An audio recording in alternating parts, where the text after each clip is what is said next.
ഇപ്പോൾ സീരിയലിന്റെ നാളത്തെ എപ്പിസോഡിന്റെ വിശേഷങ്ങളാണ് കേട്ടോ പറയാൻ വേണ്ടി പോകുന്നത്. രേവതിയുടെ സങ്കടങ്ങളെല്ലാം പറഞ്ഞിട്ട് രേവതി പോയി കഴിഞ്ഞതിന് ശേഷം നമ്മുടെ രവിയാണെന്നുണ്ടെങ്കിൽ സച്ചിയുടെ അടുത്ത് ഭയങ്കര ദേഷ്യപ്പെടുകയാണ് കേട്ടോ. അവരുടെ മൊത്തം കുടുംബത്തെ കഷ്ടപ്പെടുത്തിയിട്ടാണ് നീ വന്ന് നിൽക്കുന്നത്. വന്ന് നീ ചെയ്യുന്ന കാര്യങ്ങൾ എനിക്ക് ഒട്ടും ഇഷ്ടപ്പെടുന്നില്ല സച്ചി. ഇല്ല അച്ഛാ, വേണമെന്ന് വിചാരിച്ചിട്ട് ഞാൻ ഒന്നും ചെയ്തില്ല എന്ന് പറയുമ്പോൾ നിന്റെ ഒരു മറുപടിയും ന്യായവും എനിക്ക് കേൾക്കേണ്ട കാര്യമില്ല. എന്തിനാണ് ശരത്തിനെ അടിച്ചെന്നുള്ള കാര്യത്തെക്കുറിച്ച് ഞാൻ ചോദിച്ചപ്പോൾ നീ അതിനൊരു മറുപടിയും പറഞ്ഞില്ല. എന്തൊക്കെയോ പറഞ്ഞിട്ട് നീ ഒപ്പിച്ചു. വീണ്ടും ചെന്നിട്ട് നീ അവനെ അടിച്ചിരിക്കുന്നു. ഇതിൽ കൂടുതൽ നിന്റെ അടുത്ത് എന്താ പറയേണ്ടതെന്നുള്ള കാര്യം എനിക്കറിയില്ല. നീ നിന്റെ ഇഷ്ടത്തിന് എന്ത് വേണമെങ്കിലും ചെയ്തോ. നീ എന്റെ കണ്ണുമുമ്പിൽ നിൽക്കരുത് എന്ന് പറഞ്ഞിട്ട് മാറി നിൽക്കുക എന്ന് പറഞ്ഞുകൊണ്ട് രവി അവിടുന്ന് പോവുകയാണേ. ഇതെല്ലാം കേട്ടുകൊണ്ട് നിൽക്കുന്ന ശ്രുതിക്കും അതുപോലെ ചന്ദ്രയ്ക്കും ഭയങ്കരമായിട്ട് സന്തോഷമാവുന്നുണ്ട് കേട്ടോ. രവി പോയി കഴിഞ്ഞ ശേഷം സച്ചി നേരെ രേവതിക്ക് അരികിലേക്ക് ചെല്ലുവാണേ. നിനക്ക് എന്തെങ്കിലും പറയണമെന്നുണ്ടായിരുന്നെങ്കിൽ എൻ്റെ അടുത്ത് പറഞ്ഞാൽ പോരെ. എന്തിനാ എല്ലാ കാര്യം ചെന്നിട്ട് അച്ഛൻ്റെ അടുത്ത് പറയുന്നത്? ഞാൻ എൻ്റെ അച്ഛൻ്റെ അടുത്ത് എൻ്റെ കഷ്ടപ്പാട് പറയുന്നു എന്ന് രേവതി പറയുമ്പോൾ അതെ, നിനക്ക് മാത്രമാണല്ലോ കഷ്ടപ്പാടുള്ളത്. ഞാൻ എന്തെങ്കിലും പറയാൻ തുടങ്ങിയിട്ടുണ്ടെങ്കിലോ എന്നുള്ള കാര്യത്തെക്കുറിച്ച് പറയുമ്പോഴേക്കും പറ സച്ചേട്ടൻ പറ, എന്താണെങ്കിലും പറ, അതും ഞാൻ കേട്ടോളാം എന്ന് പറയുമ്പോൾ അതിൻ്റെ ആവശ്യമില്ല എന്നും അച്ഛൻ്റെ മുഖത്ത് പോലും നോക്കരുത് എന്ന് പറഞ്ഞിട്ടാണ് അച്ഛൻ ഇവിടുന്ന് പോയിരിക്കുന്നത്. ഇപ്പോൾ നിങ്ങൾക്ക് എല്ലാവർക്കും സന്തോഷമായില്ലേ? നിങ്ങൾ എല്ലാവരും നല്ലവരാണ്, ഞാൻ മാത്രം ചെയ്തവൻ. അത് അങ്ങനെ തന്നെ ഇരുന്നോട്ടെ എന്നൊക്കെ പറഞ്ഞിട്ട് സച്ചി അവിടുന്ന് പോവാണേ. സച്ചിയുടെ പോക്ക് കാണുമ്പോഴേക്കും അവർ തമ്മിൽ എന്തൊക്കെയോ പ്രശ്നം ഉണ്ടെന്നുള്ള കാര്യം മനസ്സിലാവാണ്. ഇങ്ങനെ പോവുകയാണെന്നുണ്ടെങ്കിൽ രേവതി തന്നെ അവളുടെ വീട്ടിൽ പോയിട്ട് ഇരുന്നോളും. അതും നല്ലതിന് തന്നെയാണ്. ആദ്യം അവളുടെ ആ പൂക്കൾ അവിടെ നിന്ന് എടുത്ത് കളയണം. അതിനെന്താ ചെയ്യാൻ വേണ്ടി പറ്റുക എന്നുള്ള കാര്യത്തെക്കുറിച്ച് ചിന്തിക്കണം എന്നൊക്കെ പറഞ്ഞ് അങ്ങനെ ഇരിക്കുവാണേ ചന്ദ്ര. തുടർന്ന് വർഷ വീട്ടിലേക്ക് വരുന്നതാണ് കേട്ടോ കാണിക്കുന്നത്. വരുന്ന സമയത്ത് ശ്രീകാന്ത് ആദ്യം വന്നിട്ടുണ്ട്. ശ്രീകാന്ത്, നീ എപ്പോഴാണ് എത്തിയതെന്ന് ചോദിക്കുമ്പോൾ നീ വരാൻ ലേറ്റ് ആവുന്നുള്ള കാര്യം പറഞ്ഞത് കൊണ്ട് തന്നെ ഞാൻ നേരത്തെ ഇങ്ങ് പോകുന്നു എന്ന് പറയാണേ. ഇന്ന് 4 സീരിയൽ ഉണ്ടായിരുന്നു മൊത്തം ഡബ് ചെയ്യാൻ വേണ്ടിയിട്ട്. ഞാൻ ഭയങ്കര ടയർഡാന്ന് പറഞ്ഞ് ബെഡിൽ കിടന്നുകൊണ്ട് ഇങ്ങനെ തന്നെ കിടന്നാൽ ഞാൻ ഉറങ്ങിപ്പോകുന്നു പറയാണേ. നിന്റെ ടയർഡ്നെസ് മാറണമെന്നുണ്ടെങ്കിൽ നീ ആദ്യം പോയിട്ട് ഫ്രഷപ്പ് ആയിട്ട് വന്ന് ശ്രീകാന്ത്. അതൊക്കെ പിന്നെ ചെയ്യും. കണ്ടിന്യൂസ് ആയിട്ട് ഡബിങ് പോയത് കൊണ്ട് ഭയങ്കര ടയർഡായി. അങ്ങനെയാണെങ്കിൽ നീ 2 days ലീവ് എടുക്കുക എന്നുള്ള കാര്യം ശ്രീകാന്ത് പറയണേ. നീ ലീവ് എടുക്കുന്ന കാര്യത്തെക്കുറിച്ച് പറഞ്ഞപ്പോഴാണ് ഒരു കാര്യം ഓർത്തതെന്ന് പറഞ്ഞിട്ട് ബാഗിൽ നിന്ന് നമ്മുടെ മഹിമ ആലപ്പുഴയിൽ പോകാൻ വേണ്ടിയിട്ട് 2 ടിക്കറ്റ് കൊടുത്തിട്ടുണ്ടല്ലോ, 2 പാസ്, അത് കാണിച്ചു കൊടുക്കുവാണേ. എന്നെ കാണാൻ വേണ്ടിയിട്ട് അമ്മ സ്റ്റുഡിയോയിലേക്ക് വന്നു എന്നുള്ള കാര്യം പറയുമ്പോൾ എന്തിനാ സ്റ്റുഡിയോയിലേക്ക് വന്നത്? വീട്ടിലേക്ക് വന്നോടായിരുന്നു എന്ന് ശ്രീകാന്ത് ചോദിക്കാം. എന്നെ കാണാൻ വേണ്ടിയിട്ട് സ്റ്റുഡിയോയിലേക്ക് അല്ലാണ്ട് പിന്നെ റെസ്റ്റോറൻറ്റിലേക്കാണോ വരേണ്ടത്? നിന്റെ അമ്മയ്ക്ക് വീട്ടിലേക്ക് വന്നോടായിരുന്നു എന്നുള്ള കാര്യം നമ്മുടെ ശ്രീകാന്ത് ചോദിക്കുന്ന സമയത്ത് എന്തോ അമ്മയ്ക്ക് അവിടേക്ക് വരണം എന്ന് തോന്നി, അതുകൊണ്ട് വന്നു. നീ ആദ്യം ഞാൻ പറയുന്നത് കേക്ക്. അന്ന് നമ്മൾ സൈക്കിളിൽ പോയില്ലേ, അതുവരെ എൻ്റെ അച്ഛനും അമ്മയും കണ്ടു. അത് കണ്ടപ്പോൾ അവർക്ക് ഫീൽ ചെയ്തു എന്നൊക്കെ പറയാണ് കേട്ടോ. അപ്പൊ നിന്നെ ഞാൻ കഷ്ടപ്പെടുത്തുകയാണെന്നുള്ള കാര്യം വിചാരിച്ചിട്ട് നിന്നെ തനിയെ കാണാൻ വേണ്ടി വന്നതാണല്ലേ എന്ന് ശ്രീകാന്തും. നീ എന്തിനാ ശ്രീകാന്ത് ഇങ്ങനെയൊക്കെ ഇമാജിൻ ചെയ്യുന്നത്? അവർ ചുമ്മാ ചോദിച്ചു, അത്രേ ഉള്ളൂ. അവർ ശരിക്കും ഈ കൂപ്പൺ തരാൻ വേണ്ടിയിട്ടാണ് വന്നത്. എന്ത് കൂപ്പണാന്നുള്ള കാര്യം ചോദിക്കുമ്പോൾ ആലപ്പുഴയിൽ പോയിട്ട് 4 ദിവസം ഹൗസ് ബോട്ടിൽ സ്റ്റേ, അതാണ് എന്ന് പറയുകയാണേ. എൻ്റെ അച്ഛന് ഇങ്ങനെ ഇയർലി ഇടയ്ക്കിടയ്ക്ക് ഇങ്ങനെ കൂപ്പൺസ് വന്നുകൊണ്ടേയിരിക്കും. അതുകൊണ്ട് അമ്മ നമ്മളെ 2 പേരെടുത്തും പോകാൻ വേണ്ടി പറഞ്ഞു. 4 days എനിക്ക് ജോലിയുണ്ട് വർഷ, അങ്ങനെ ലീവ് എടുക്കാൻ വേണ്ടി പറ്റില്ല എന്ന് പറയുകയാണേ. 4 ദിവസം ലീവ് എടുക്കുക എന്നൊക്കെ പറയുന്നത് കഷ്ടമാണ്. ഇപ്പോഴാണ് റെസ്റ്റോറൻറ്റ് നല്ല രീതിയിൽ റൺ ആയിക്കൊണ്ടിരിക്കുന്നത്. എന്നെ വിശ്വസിച്ചിട്ട് ഓണർ ഒരുപാട് റെസ്പോൺസിബിലിറ്റീസ് ഏൽപ്പിച്ചിട്ടുമുണ്ട്. അതെല്ലാം വിട്ടിട്ട് വരാൻ വേണ്ടി പറ്റില്ല എന്ന് പറയാണേ. നീ എന്താ ശ്രീകാന്തെ അവിടെ വർക്ക് ചെയ്യല്ലേ ചെയ്യുന്നത്? നിന്റെ സംസാരം കേട്ടാല് നിന്റെ സ്വന്തം റെസ്റ്റോറന്റ് പോലെ ഉണ്ടല്ലോ. സ്വന്തം റെസ്റ്റോറന്റ് ആണെങ്കിൽ മാത്രമേ നമുക്ക് റെസ്പോൺസിബിലിറ്റി ഏറ്റെടുത്തിട്ട് ജോലി ചെയ്യാൻ വേണ്ടി പറ്റുള്ളൂ എന്ന് ശ്രീകാന്ത് ചോദിക്കുമ്പോൾ 4 daysന്റെ കാര്യമല്ലേ ശ്രീകാന്തെ, അതിന് പോലും പറ്റില്ല എന്നുള്ള കാര്യം പറയുന്നു. മുമ്പേ നമ്മൾ പ്ലാൻ ചെയ്തിട്ടുണ്ടായിരുന്നെങ്കിൽ നമ്മൾ അതിന് പ്രിപ്പയർ ചെയ്തിട്ട് നമുക്ക് പോവായിരുന്നു. പക്ഷെ ഇപ്പൊ പറഞ്ഞു കഴിഞ്ഞാൽ എങ്ങനെ പോകാൻ വേണ്ടി പറ്റുക? പിന്നെ 1 വർഷം മുമ്പേ പ്ലാൻ ചെയ്തിട്ട് പോകാൻ വേണ്ടി പറ്റുമെന്ന് ചോദിക്കാൻ കേട്ടോ വർഷ. കല്യാണം കഴിഞ്ഞതിന് ശേഷം നമ്മൾ തനിയെ എവിടെയും പോയിട്ടില്ലല്ലോ. അപ്പോഴേക്ക് ശ്രീകാന്ത് പറയുന്നത് അത് നമ്മള് അച്ഛമ്മയുടെ നാട്ടിലേക്ക് പോയില്ലെന്ന് ചോദിക്കുകയാണെ. അതെന്താ നമ്മൾ തനിയാണോ പോയിരിക്കുന്നത്? ഫാമിലി മൊത്തമായിട്ട് എവിടെ കോവിലിൽ ടൂർ പോയതുപോലെയല്ലേ വന്നിരിക്കുന്നത് നമ്മള്. ആ ട്രിപ്പ് പോയതിൽ എനിക്ക് അത്ര സാറ്റിസ്ഫാക്ഷൻ ഒന്നുമില്ല. എനിക്ക് ഇഷ്ടമല്ലെങ്കിലും ഞാൻ നിനക്ക് വേണ്ടിയിട്ടാണ് വന്നതെന്ന് പറയണേ. നമ്മൾ തനിയെ ഇതുവരെ എവിടെയും പോയിട്ടില്ലല്ലോ. മാരേജ് കഴിഞ്ഞതിന് ശേഷം ഹണിമൂണ് പോലും പോയില്ല. ഇതൊക്കെ കേൾക്കുമ്പോൾ ശ്രീകാന്ത് മനസ്സിൽ വിചാരിക്കുന്നത് വേറെ രീതിയിലാണ്. എന്നിട്ട് വർഷയുടെ അടുത്ത് പറയുന്നുണ്ട്, അപ്പൊ അങ്ങനെ കല്യാണം കഴിഞ്ഞിട്ട് ഞാൻ നിന്നെ എവിടെയും കൂട്ടിക്കൊണ്ട് പോയിട്ടില്ല, എനിക്ക് അതിനുള്ള കഴിവുമില്ല. അതുകൊണ്ടല്ലേ നിന്റെ അമ്മ വന്നിട്ട് കൂപ്പൺ തന്നിട്ട് പോയിരിക്കുന്നത്. അതല്ലേ ഉദ്ദേശിച്ചത്? എന്നെ കൊണ്ട് നിന്നെ എവിടെയും കൊണ്ടുപോകാൻ വേണ്ടി പറ്റില്ല എന്നുള്ള കാര്യം പറയാതെ പറയുന്നു, അങ്ങനെയല്ലേ? നമ്മളോടുള്ള സ്നേഹത്തിന്റെ പുറത്തല്ലേ അമ്മ അങ്ങനെയൊക്കെ ചെയ്തത്? നീ എന്തിനാ ഇങ്ങനെ ടെൻഷൻ ആവുന്നത്? എന്തിനാ ഇത്രയും ക്വസ്റ്റ്യൻ ഒക്കെ ചെയ്യേണ്ട കാര്യം? ഇപ്പൊ നിന്റെ അടുത്ത് ഞാൻ ചെലവാക്കാനൊന്നും പറയുന്നില്ലല്ലോ. നമുക്ക് ഓസിക്ക് പോയി വരാൻ വേണ്ടി പറ്റില്ലേ? നിനക്ക് വരുന്നതിന് എന്താന്നുള്ള കാര്യം ചോദിക്കുമ്പോ ഓസിയിൽ ടിക്കറ്റ് കൊണ്ട് തന്നു കഴിഞ്ഞാല് ഞാന് ചിരിച്ചുകൊണ്ട് വരുമെന്ന് നീ വിചാരിച്ചോ? എന്നെ കൊണ്ട് ചെലവ് ചെയ്യാൻ വേണ്ടി പറ്റില്ല എന്നുള്ള കാര്യം നീ തന്നെ പറഞ്ഞു കാണിക്കുകയാണ്. ഞാൻ പറയുന്ന കാര്യങ്ങളൊക്കെ ശ്രീകാന്ത് നീ വേറെ മീനിങ്ങിലാണ് കാണുന്നുള്ള കാര്യം പറയുമ്പോൾ എനിക്കൊന്നും അറിയണ്ട. ഓസിയിൽ കിട്ടുന്ന ഒരു കാര്യം എനിക്ക് വേണ്ട. നീ വേണമെന്നുണ്ടെങ്കിൽ തനിയെ പോയിക്കോ എന്ന് പറഞ്ഞ് ശ്രീകാന്ത് പോകുന്ന സമയത്ത് ഞാൻ നിന്റെ അടുത്ത് സംസാരിച്ചുകൊണ്ടിരിക്കുകയല്ലേ ശ്രീകാന്ത് എന്നുള്ള കാര്യം ചോദിക്കുകയാണെ. നീ ഇവിടെ തനിയിരുന്ന് സംസാരിച്ചെന്ന് പറഞ്ഞ് ശ്രീകാന്ത് അങ്ങ് ഇറങ്ങി പോവാണ്. അങ്ങനെ നമ്മുടെ വർഷയാണെന്നുണ്ടെങ്കിൽ ആ കൂപ്പൺ എടുത്തിട്ട് ഒറ്റ ഏറ് കൊടുക്കാനുണ്ട് ദേഷ്യം പിടിച്ചിട്ട്.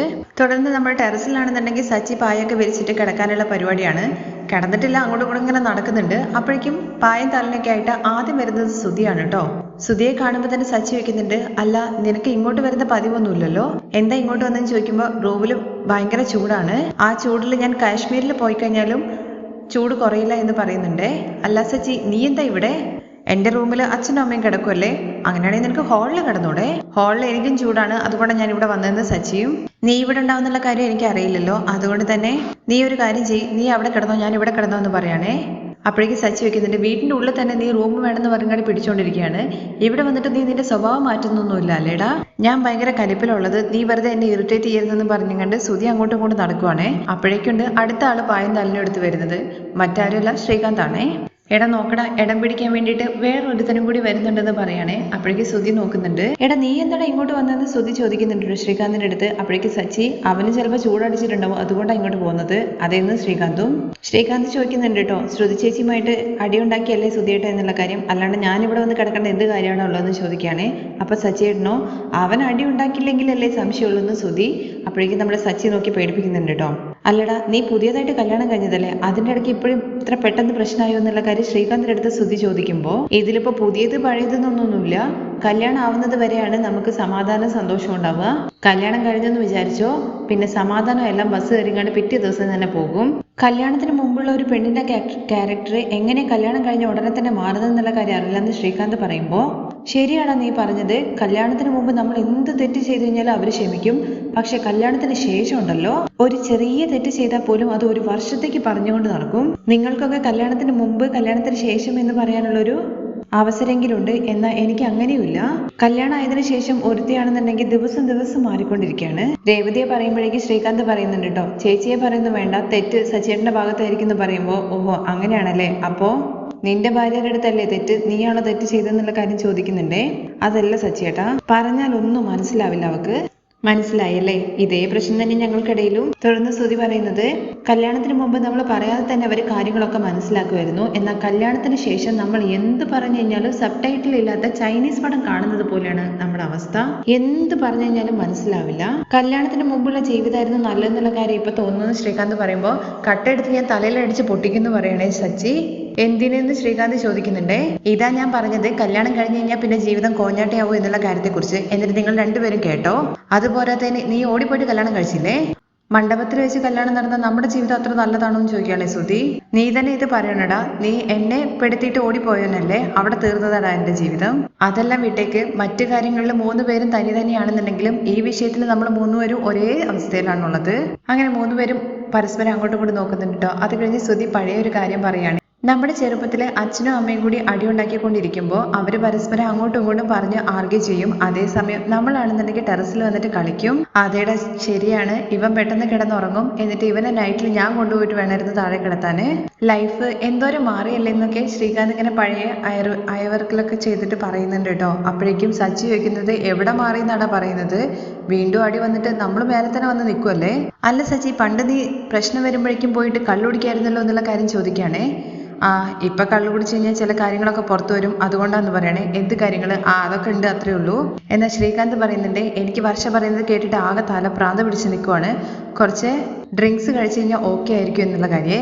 നമ്മുടെ പ്രശ്നങ്ങൾക്കേ കള്ളു കുടിച്ചിട്ട് കാര്യമൊന്നുമില്ല, ആദ്യം ഭാര്യയെ പിടിച്ച് അടിക്കണം എന്നാൽ മാത്രമേ ശരിയാവുള്ളൂ. എടാ അത് വയലൻസ് ആണ്, പെണ്ണുങ്ങൾ അങ്ങനെ അടിക്കാൻ വേണ്ടി പറ്റില്ല എന്ന് സുധി പറയുമ്പോൾ, ഞാനൊരു ഫ്ലോക്ക് അങ്ങ് പറഞ്ഞു പോയി, അത്രേ ഉള്ളൂ എന്ന് സച്ചി.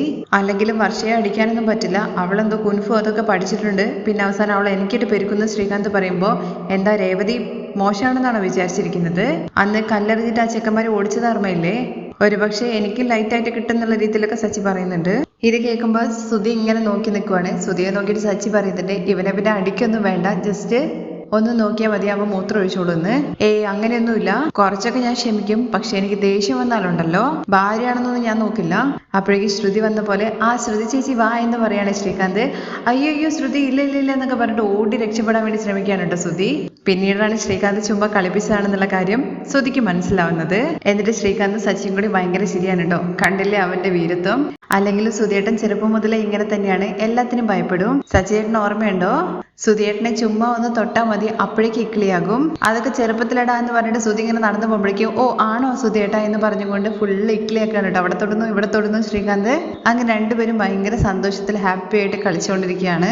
അതേസമയം താഴെയാണെന്നുണ്ടെങ്കിൽ നമ്മുടെ രേവതി ചായ ഉണ്ടാക്കി കുടിച്ചുകൊണ്ടിരിക്കുകയാണ്. അപ്പോഴേക്കും വർഷ അങ്ങോട്ടേക്ക് വന്നിട്ട് അല്ല രവി ചേച്ചി കിടന്നില്ലേ എന്നുള്ള കാര്യം ചോദിക്കുകയാണ്. ഇല്ല എനിക്ക് ഉറക്കം വന്നില്ല, അതുകൊണ്ട് ഒരു ചായ ഉണ്ടാക്കി കുടിക്കാന്ന് വിചാരിച്ചു. എനിക്ക് ഒരു ഗ്ലാസ് ചായ തരുമെന്ന് ചോദിക്കുന്നുണ്ട് വർഷ.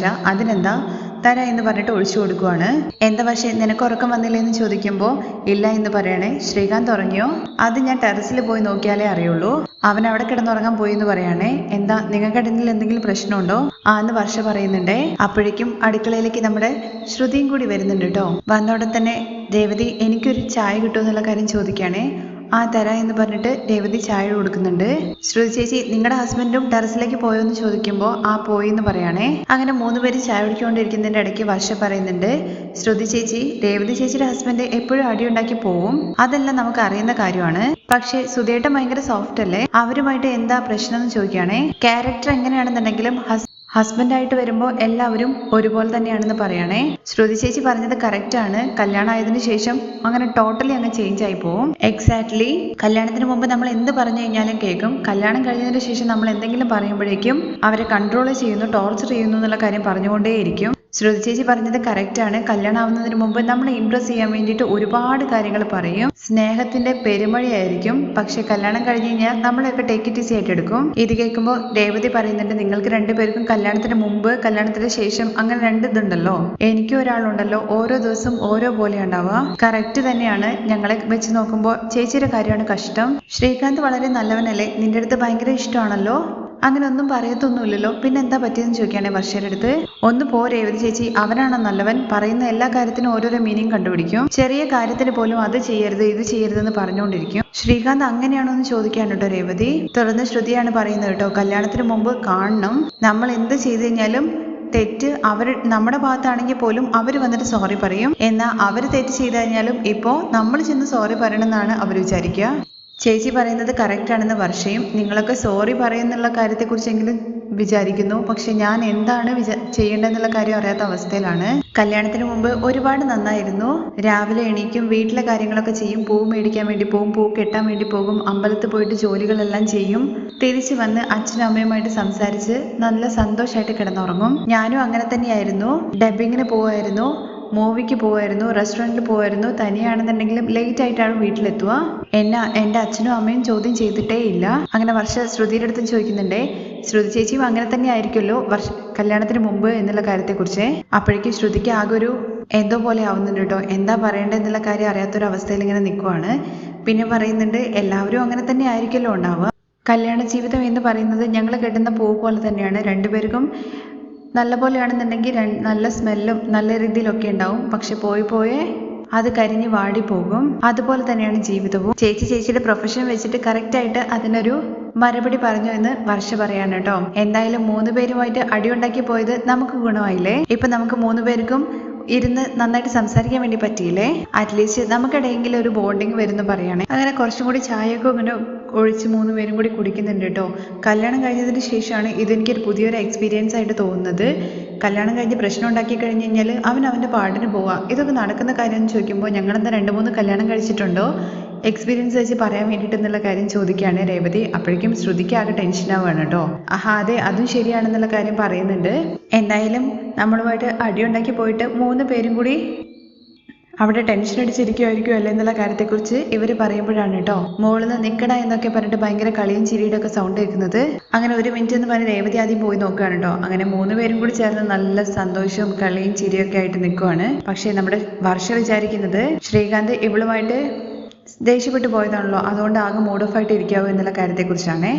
കണ്ടില്ലേ വർഷേ എങ്ങനെ മൂഡ് ഓഫ് ആയിട്ട് ഇരിക്കുന്നത് എന്നുള്ള കാര്യം ചോദിച്ചിട്ട് 3 പേരും ഭയങ്കര ഹാപ്പി ആയിട്ടിരിക്കുന്ന ആ രംഗത്തോട് കൂടിയിട്ടാണ് മറ്റൊരു എപ്പിസോഡിന്റെ രംഗം അവസാനിക്കുന്നത്. ബാക്കി വിശേഷങ്ങൾ കേൾക്കാൻ താല്പര്യമുണ്ടെന്നുണ്ടെങ്കിൽ നെക്സ്റ്റ് എപ്പിസോഡിൽ കമന്റ് ചെയ്യണേ. താങ്ക്